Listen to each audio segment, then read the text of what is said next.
Good morning, everyone, and thank you very much for joining me. This is the morning market review. It is Thursday, the 26th of October. My name is Russell Sharma, Senior Market Specialist at FXCM. I want to draw your attention to my email address, which is rshore@fxcm.com. And of course, if you'd like to correspond, please send an email through to that address. I'm going to go ahead now and bring up our disclaimers. And the very first disclaimer would be our high-risk investment warning. I'll keep this on screen for a few moments.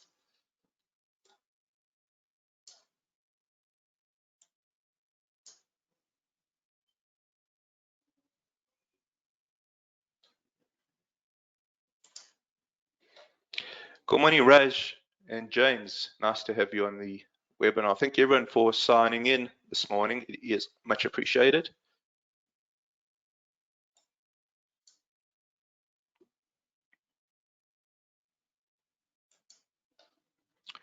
All right, just bringing up our market commentaries disclaimer.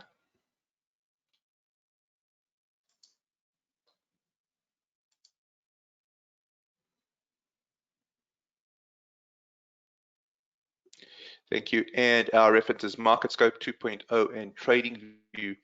Let's go straight through to TradingView. And let's take a look at that real rate. This is on a daily basis. And let's see what there is to glean. Hey, KD, good morning to you. Welcome. All right, let's bring in an arrow here and just highlight the real rate has changed dramatically since we spoke 24 hours ago. It's really shot right up.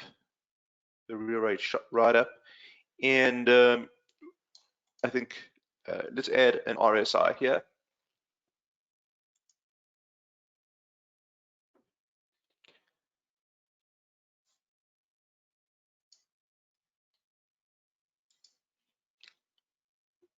Okay, I'm just going to put a trend line in the RSI. I just want to see. Okay, we're kind of at this trend line. I just wanted to see if we're breaking that trend line.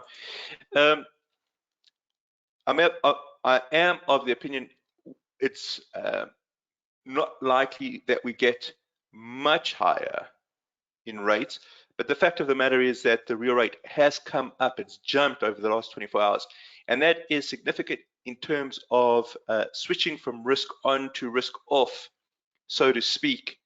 And the markets have come under pressure just as those real yields move up. So we're always starting our analysis with the real yields to get some sort of directional bias. And it seems to me that the directional bias here is more on a risk-off type of setup. Let's just start with the US dollar. Let's go ahead, bring up the US dollar and see what we saw yesterday is that the US dollar had actually started to turn up. That's what we noticed yesterday morning. And it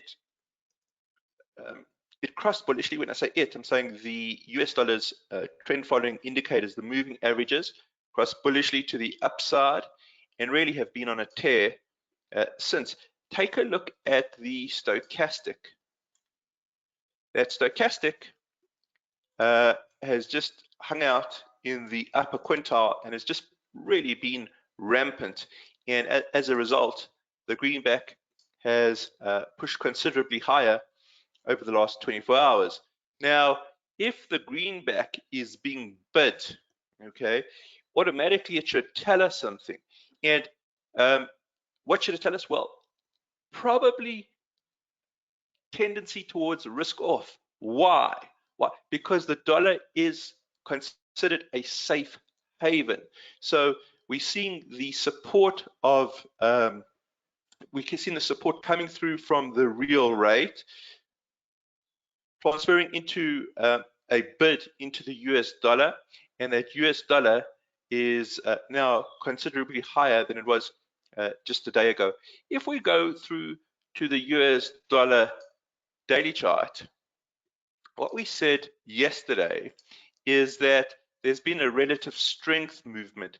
We said it's moved from zone 3 into zone 2.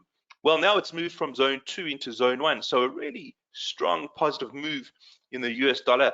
And again, to me, that is a warning sign in terms of risk off. Okay, take a look at the RSI. The RSI has popped above 50 and is holding above 50. And although we're working sort of from the bottom up, let's go through to the weekly chart and see if there's any information to gather off of that time frame.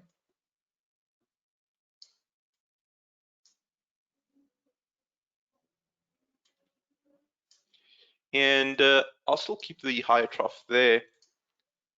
And we've got today and tomorrow just to see if it breaks above the candle from 2 weeks ago. If it breaks up and closes above its high, then we've got this sort of 1, 2, 2, 3, and it looks like we're moving into another bullish leg here. Now that's interesting because we did say that there are a number of scenarios. One of the scenarios was that we get the zigzag. Okay, so we just carry on watching and seeing if the US dollar remains dominant, and if it remains dominant, that's giving us a tremendous amount of information. If the US dollar is being bid, what's that telling us about the euro and cable? Well, let's go ahead and bring up the euro chart and work top down through euro. Okay, so we just go through to our euro US dollar. Just give me a moment for it to come up. And let's take the support out.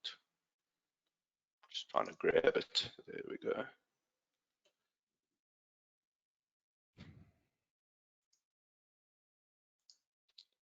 Okay, so take a look at this candle. What kind of a candle is this? Well, it's a very bearish candle. What we've effectively got is we've got price opening over here. We got a bid that takes us to the high of the week. And then what's happened since then is that bears have actually savaged the euro, really just pushed it below how it opened for the week. And if you take a look at the RSI, it remains under 50. Let's go through to the daily chart here. And what we said yesterday is that there's a relative weakness. It's moved from zone 1 into zone 2. It's still holding in zone 2, but the movement from zone 1 into zone 2 does show that there's some sort of pressure that's being applied to euro US dollar. And the RSI has now dipped below 50. It did briefly try and push above 50. That was very short-lived and has pushed now below 50.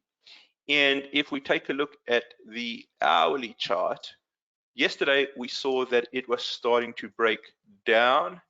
That followed through. Take a look at the stochastic.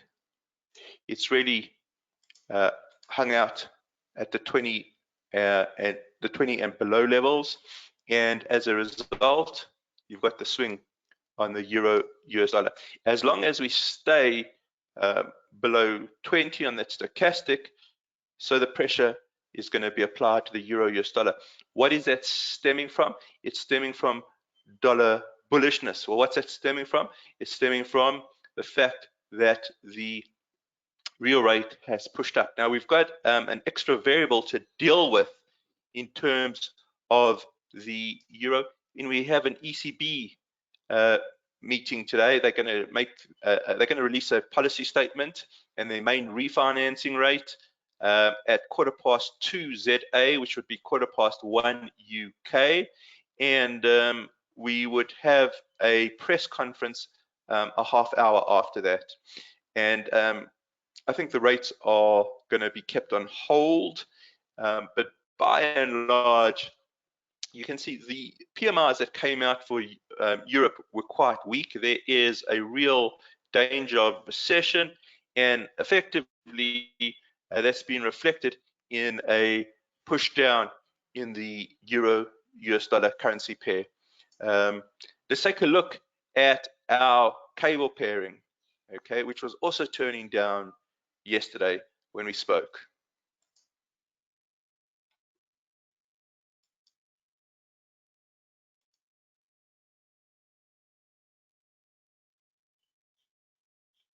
Okay, and you can see that cable was just savaged yesterday.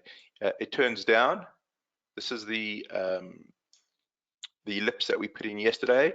The stochastic turned down shortly thereafter, and then it hits to the lower quintile. What's the result of that? Swing to the downside. As long as we stay in that 20 minus area on the stochastic, as long as the stochastic is suppressed, there's going to be an underlying pressure, a bearish pressure that's going to be applied to the pound US dollar. What is this all stemming from?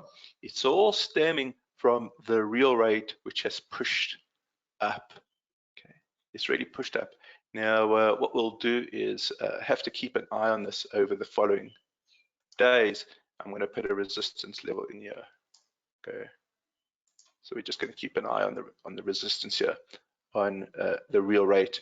There's a few other charts I want to cover with you guys. The next chart that I'd like to cover is oil. I think that oil's also showing some interesting signs here. So let's just go through to, I'm just going to use UK oil, but the US oil chart is very similar. If we take a look at this on a weekly basis, oil starting to show signs of pickup here. This is a very interesting chart. I think what we can do is we can take the question mark out here. So we've got a series of higher troughs. So it does look as if oil is moving in an uptrend, but we do have some weakness that seems to be coming in. Over here, you've got a lower peak. Here's where the next question mark goes, because it all depends on whether we close below last week's low. So oil in of itself does show elements of cooling down, but we need confirmation in the oil price closing below the low of last week. But it does seem to suggest this lower peak here, maybe we're entering some sort of range here. Okay, so maybe some sort of triangle, symmetrical triangle. We need more price action to really determine that. But it does seem to me that the drive that was a characteristic of oil from sort of July, August into September has moderated somewhat. And let's just take a look at the daily chart here, and you can see it's in neutral. Okay, it's not, it hasn't even moved from any of the outer zones, so we're kind of neutral here on the daily.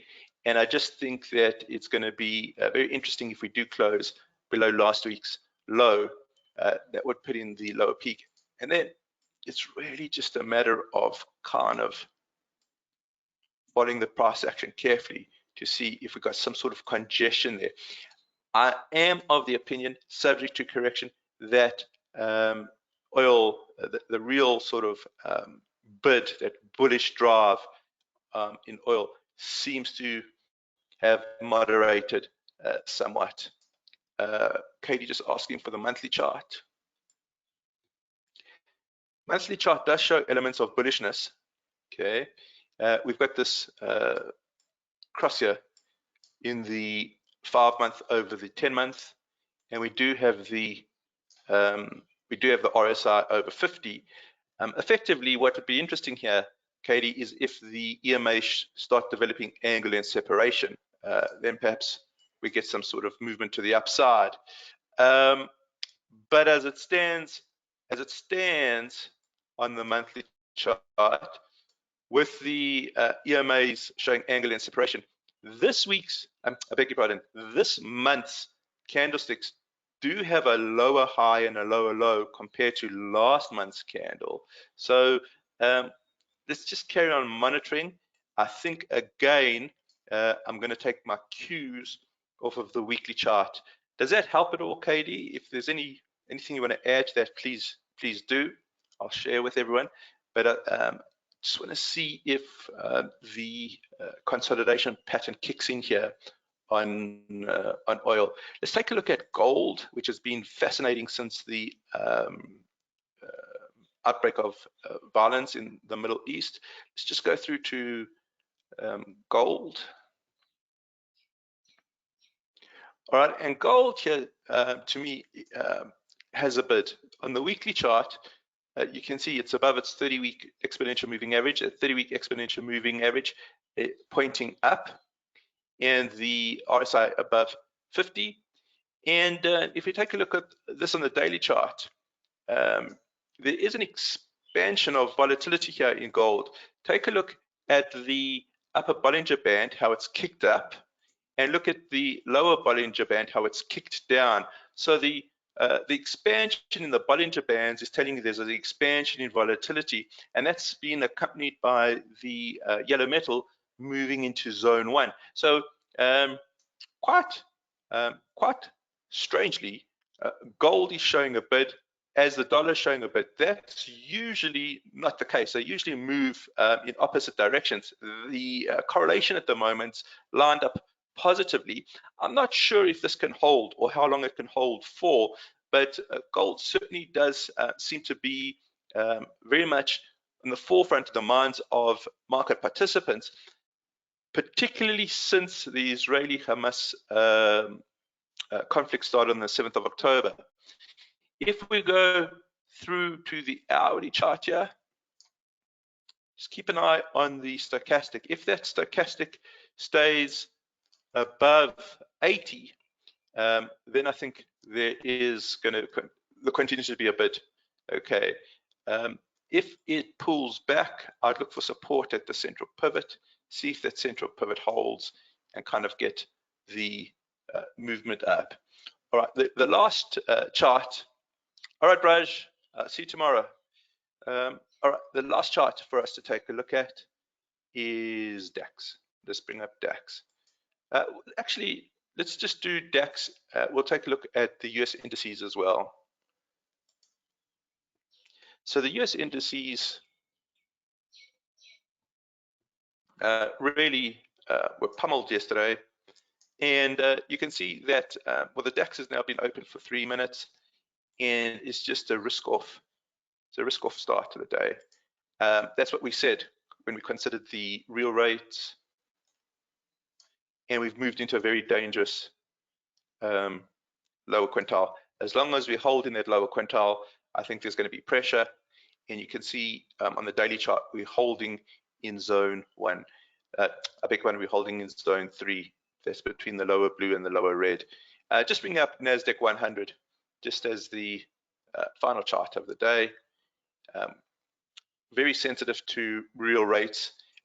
It sold off really heavily yesterday.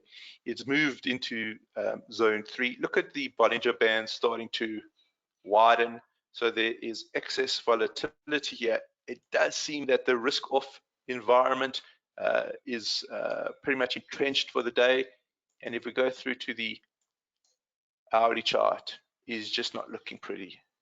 It's sitting in a very, very soft area, and as long as we hold in that lower quintile, it seems that the risk is going to be tending towards the risk off side. All right, if there's any questions, please go ahead and type those in. Any questions?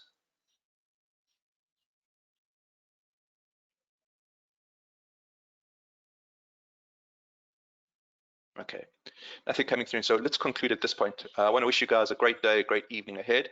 We shall chat tomorrow morning. Thanks very much, guys.